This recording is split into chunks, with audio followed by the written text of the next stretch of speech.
Bakker from Netherlands Institute of International Relations. The floor is yours.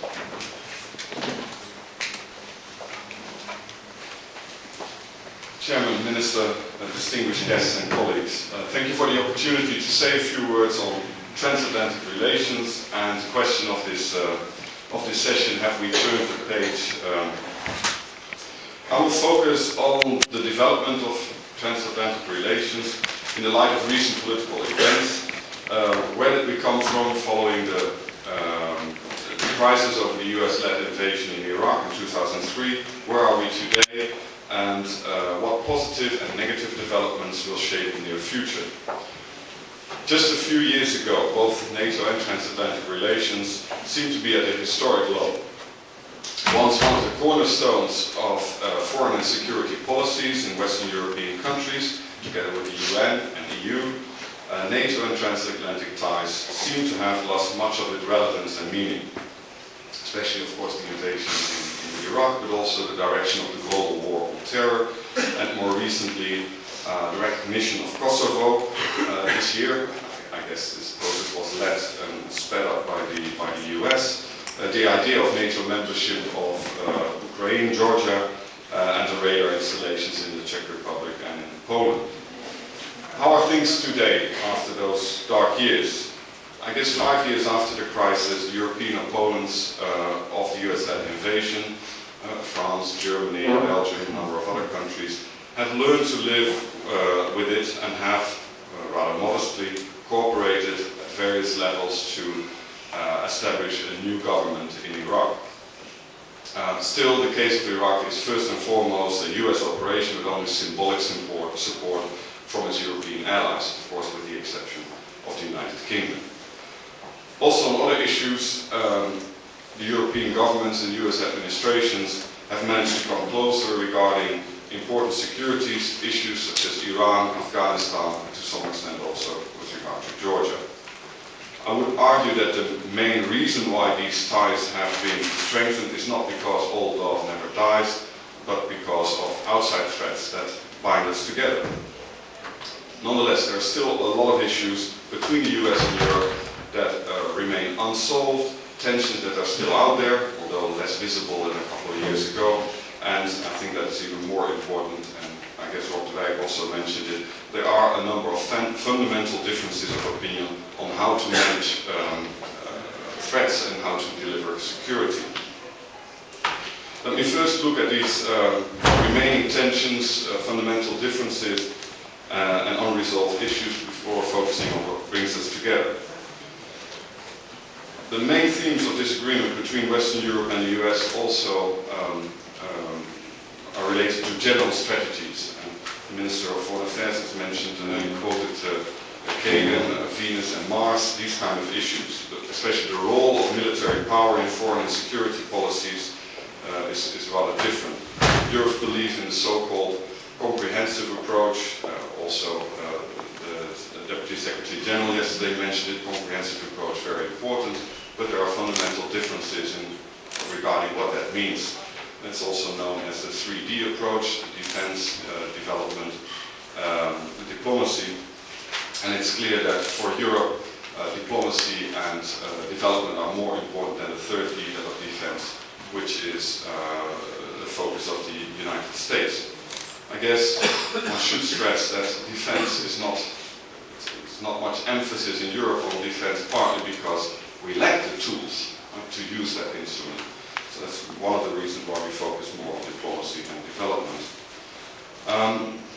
But that's the general strategy. Even at the level of operations, there are fundamental differences on how to manage warlike situations or post-conflict reconstruction. This also is the case in Afghanistan, sometimes on minor issues, for instance the drug on war, the war on drugs, sorry, which has a stronger focus in the United States than, for instance, in Europe. Then there are fundamental differences in how to fight terrorism. Much criticism these days from London. Stella Rimington, former head of MI5, was very well hoped that the new US administration would stop to use the phrase war in the fight against terrorism, and she called the war on terror a huge overreaction to 9/11. I mean, these are fundamental differences. Other issues: how to stop non-proliferation, the case of Iran, the relevance of international treaties such as the NPT, Non-Proliferation Treaty, versus coalitions of the willing, ad hoc coalitions, special bilateral deals, fundamental differences again. And of course, how to deal with Russia and Russian concerns. And finally, this was mentioned yesterday by Stephen, how to deal with the economic, energy and environmental policies that threaten peace and security. These are long-term issues, but we need to address them today.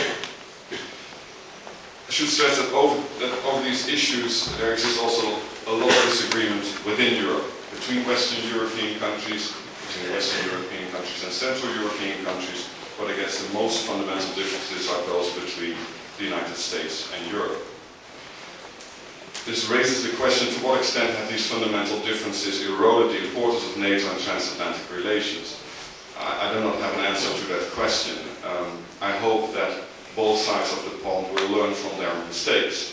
To put it very simply, perhaps the unilateralist hawks in Washington may have learned from their mistakes in Iraq, and let's say the multilateralist doves in Europe have realized that being Mr. Nice Guy is no guarantee you will be listened to, and it is also no guarantee that you will not be attacked. This brings me to issues and developments that have brought us together in recent months, and these are, I guess, three crises. Georgia has been mentioned by all speakers, the ongoing struggle in Afghanistan, also mentioned by all speakers, and of course the current financial crisis, which has implications on all fields of policies. First, the crisis in Georgia. What to add after all the discussions of yesterday and today? I guess that it's very important in the eyes of some European countries, especially Central European countries. NATO, the crisis showed the hollowness of NATO. What's the meaning of Article 5? But I was very happy to hear yesterday that the Deputy Secretary General was very clear on this issue. He said, well, Article 5 was not relevant as Georgia is not a member of NATO, and I think I'll leave that there. I mean, it was very clear it had nothing to do with Article 5. Nonetheless, it left the impression that would NATO, would France and Dutch soldiers die for Tbilisi, like mourir pour Danzig? I understand the question, but the question was not relevant. You can look at the crisis in Georgia in many different ways. If you want to take a positive angle, it showed that NATO matters to Russia. Why would Russia draw a line in the sand if the whole debate about Georgian membership of NATO would be an irrelevant debate? It may also have showed, that's more on the negative side, that the lack of unity, perhaps in Bucharest, has allowed Russians to be more aggressive. Again, I guess it's too early to tell what's the importance of the crisis in Georgia to NATO, to Russia, but there are many different angles. And I understand the worries in countries like Poland, Baltic states, Ukraine, who are quick to travel to Tbilisi and show their solidarity with Georgia. What lies ahead? I would like to focus on a number of negative issues and developments and then focus on positive ones. Negative developments include the fact that existing international organizations such as UN, OSCE, but also NATO are in a state of crisis or are in trouble, and they need to show new relevance in this changing world. And finding new ways might be needed, but I think that some of these developments move in the wrong direction. Think of ideas as that the League of Democracies, the Concert of Democracies. McCain is partly associated with this idea of the League of Democracies. Think of ad hoc